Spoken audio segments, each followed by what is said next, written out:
Welcome to Vivas One Educational Foundation, your gateway to success. Explore classes in UPSC, Defense, WBCS, Combined Course, CAT, CLAT, and many more. Subscribe now for expert guidance and quality education. नमस्कार दोस्तों, विवास one education foundation में आप सभी का स्वागत है। आज हम लोग का वर्ल्ड हिस्ट्री का पहला लेक्चर है, जिस लेक्चर में सबसे पहला क्वेश्चन ये होना चाहिए कि वर्ल्ड हिस्ट्री आखिरकार है क्या। जनरली हम लोग मॉडर्न वर्ल्ड हिस्ट्री इसे कहते हैं, तो सबसे पहला एक स्टूडेंट के पास में क्वेश्चन ये होना चाहिए कि what is world history, means modern world history, and why it is so important. तो सबसे पहले हम लोग इसमें दो क्वेश्चन को ही देखेंगे कि what is this, what is modern world history, and the now next question is why is modern history. ये दो क्वेश्चन समझने के बाद हम लोग ये बिलीव कर सकते हैं कि आपकी बहुत सारी परेशानियां अभी खत्म हो जाएंगी। अब सबसे पहले अगर आप हिस्ट्री के बारे में जानते हैं तो बढ़िया है, अगर नहीं जानते हैं तो आप तो अच्छे से समझें कि history is the study of past. Past के बारे में स्टडी हिस्ट्री है। पास्ट के बारे में स्टडी क्यों करना है? पास्ट के बारे में स्टडी का मेन कारण है, ठीक है, हम लोग प्रेजेंट में इम्प्लीमेंट करते हैं। पास्ट के स्टडी से हम अपने प्रेजेंट में उनको इम्प्लीमेंट करते हैं। कोई ऐसा इशू जो पास्ट में हो चुका है, उसका कुछ किसी ने सॉल्यूशन निकाला, किसी ने सॉल्यूशन नहीं निकाला, तो हम अपने प्रेजेंट में उस चीज़ों को इम्प्लीमेंट करते हैं। हम ये ऐसा भी बोल सकते हैं कि पास्ट की जो गलतियां हैं, जो अच्छाइयां हैं, उनसे शिक्षा लेकर हम अपने प्रेजेंट में यूज करते हैं, जिससे कि हमारा फ्यूचर बहुत ही ब्राइट हो सके, या फ्यूचर हमने जो प्लान किया है वो ऐसा हो सके। तो ये पूरा अपने पास हिस्ट्री है। अब अगर हम देखें हिस्ट्री का डिवीजन देखें, तो अगर सिंपलिसिटी अगर आप बात करें तो हिस्ट्री बहुत सारे पार्ट्स में डिवाइड हो सकते हैं। ऐसा भी हो सकता है किसी का रीजनल हिस्ट्री हो, ऐसा भी हो सकता है किसी का टेरिटोरियल हिस्ट्री हो, ऐसा भी हो सकता है कम्युनल हिस्ट्री हो, और ऐसा भी हो सकता है, ठीक है, कि कॉम्बिनेशन ऑफ रीजन हो,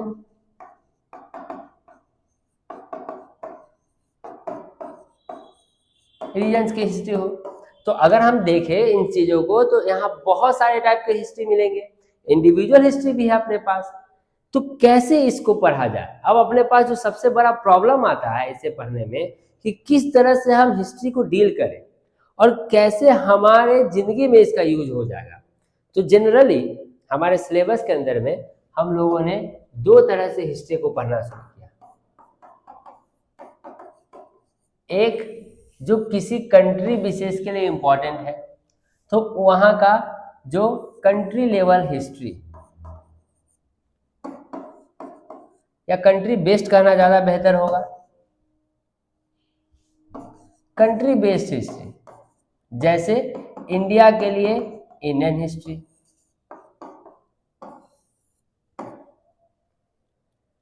यूएसए के लिए यूएसए हिस्ट्री, चाइना के लिए चाइनीज हिस्ट्री।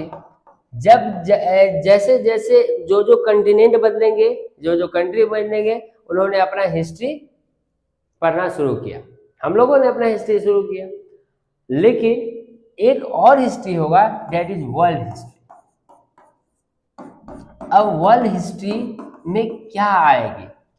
अब ध्यान देंगे, एकदम इंपॉर्टेंट बात यह है कि जो वर्ल्ड आप हम लोग देख रहे हैं, हर एक समय इसका एक ही सिग्निफिकेंस या इसका एक ही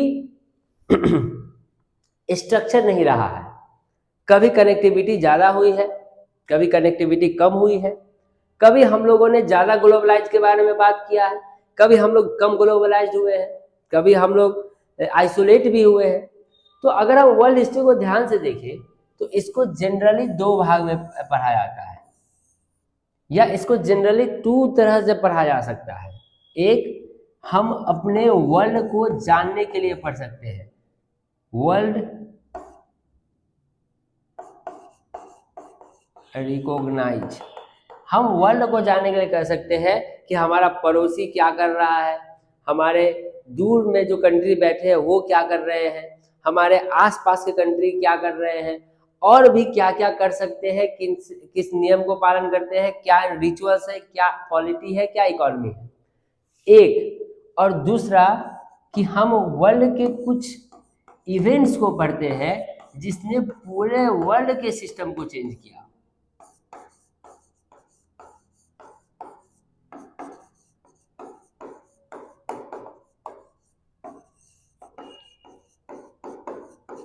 जिसने कि पूरे ही वर्ल्ड के सिस्टम को चेंज किया। अब वर्ल्ड हिस्ट्री में बहुत ध्यान देने वाली बात है, ये सब फॉर्मल क्लासिफिकेशन नहीं है, ये सब क्लासिफिकल अंडरस्टैंडिंग के लिए है कि जब भी हम वर्ल्ड हिस्ट्री पढ़ेंगे तो एक इस तरह से पढ़ेंगे जिसमें है कि हम लोग वर्ल्ड के बारे में जाने, एक वर्ल्ड के इवेंट्स को पढ़ेंगे जिसने वर्ल्ड के पूरे सिस्टम को या तो चेंज किया हो, नहीं तो उसने वर्ल्ड पर इन्फ्लुएंस, ज्यादा जगह पर इन्फ्लुएंस किया हो। अब हमारे सिलेबस में इसी को देखने को आपको मिलेगा। हम लोग जो वर्ल्ड हिस्ट्री पढ़ने जा रहे हैं इसी से रिलेटिविटी करेंगे। अब ध्यान देंगे, अगर आपने कभी बेसिक पढ़ा होगा 1789 का फ्रेंच रिवॉल्यूशन, अगर क्लास ये 9 और 10 के क्लास में अगर आप लोगों ने फ्रेंच रेवोल्यूशन पढ़ा होगा तो यहाँ आपने एक चीज देखा होगा, फ्रेंच रेवोल्यूशन के पहले और फ्रेंच रेवोल्यूशन के बाद सबसे इंपॉर्टेंट चीज जो चेंज हुई वो क्या थी? फ्रेंच रेवोल्यूशन के पहले जो वर्ल्ड का सिस्टम था वो डिफरेंट था, मीन्स वर्ल्ड की पॉलिटी डिफरेंट थी, इकोनॉमी डिफरेंट थी, सोसाइटी डिफरेंट थी। रिलीजन की हम लोग बात नहीं कर रहे, religion is on the basis of other thing. लेकिन जैसे ही फ्रेंच रिवॉल्यूशन के बाद, इस पूरे रिवॉल्यूशन के बाद जब आप देखें, ठीक है, तो अब सिस्टम में अचानक से चेंज देखने को मिलता है। पॉलिटी ने चेंज किया, इकोनॉमी ने चेंज किया, सोसाइटी ने चेंज किया। अब ये जो हम लोग चेंज देखेंगे, ध्यान से देखेंगे तो हम ये देखेंगे कि ये जो चेंज का जो हिस्ट्री है, इसी हिस्ट्री को हम लोगों ने बोला मॉडर्न वर्ल्ड हिस्ट्री। बड़े ध्यान से देखेंगे आप कि जैसे ही जो चेंज का हिस्ट्री है, जो ओल्ड सोसाइटी से, अगर हम इसको ओल्ड सोसाइटी बोले या ओल्ड सिस्टम बोले तब भी चलेगा, और इसे हम मॉडर्न सिस्टम भी बोल सकते हैं। तो ओल्ड सिस्टम से मॉडर्न सिस्टम में जैसे किस तरह से चेंज हुआ, क्या क्या चेंज हुआ, पॉलिटी कैसे चेंज होता है, इकोनॉमी कैसे चेंज होता है, सोसाइटी कैसे चेंज होता है, इस पूरे स्टडी, इस पूरे हिस्टोरिकल इवेंट्स को पढ़ते हैं हम किसमें? मॉडर्न वर्ल्ड हिस्ट्री में।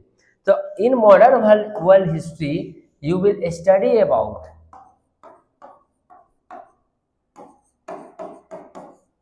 मॉडर्न वर्ल्ड हिस्ट्री में हम क्या पढ़ेंगे? हमने अभी क्लियर कर लिया, हम पढ़ेंगे क्या कि events that became reason directly और इनडायरेक्टली, डायरेक्टली और indirectly to change the system of world.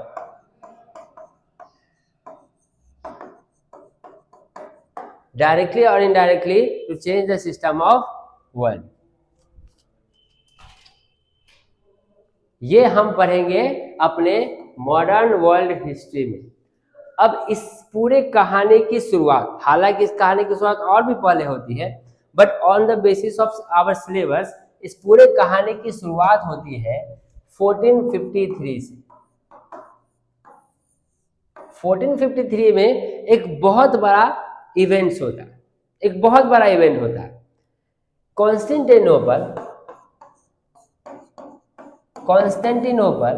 जो रोमन एम्पायर के कब्जे में है, और कॉन्स्टेंटिनोपल बहुत इंपॉर्टेंट प्लेस माना जाता है हमारे वर्ल्ड का, क्योंकि यह कॉन्स्टेंटिनोपल को अगर आप देखें, अभी मैं इसको बताऊंगा, यह गेटवे कहलाता है यूरोप का, यहाँ से यूरोप में जाने का रास्ता है कॉन्स्टेंटिनोपल, और यह कंट्रोल में है रोमन एम्पायर के। लेकिन 1453 में इस पर ओटोमन एम्पायर का कब्जा होता है। अब यहां ध्यान दें, ये कॉन्स्टेंटिनोपल जो रोमन एम्पायर के कब्जे में है, इस पर कब्जा होता है 1453 में ओटोमन एम्पायर का। और जैसे ही इस पर ओटोमन एम्पायर का कब्जा होता है, उसने ट्रेड को चेंज कर दिया। तो जो ट्रेड, जो स्पेन पोर्तुगीज में जो ट्रेड हो रहा था इस रास्ते से, इस रास्ता को एकदम से स्पेन और ट्रेड को क्या कर दिया गया, स्पेन और पोर्तुगीज के ट्रेड पर क्या कर दिया गया, कंट्रोल कर लिया गया। किसके द्वारा?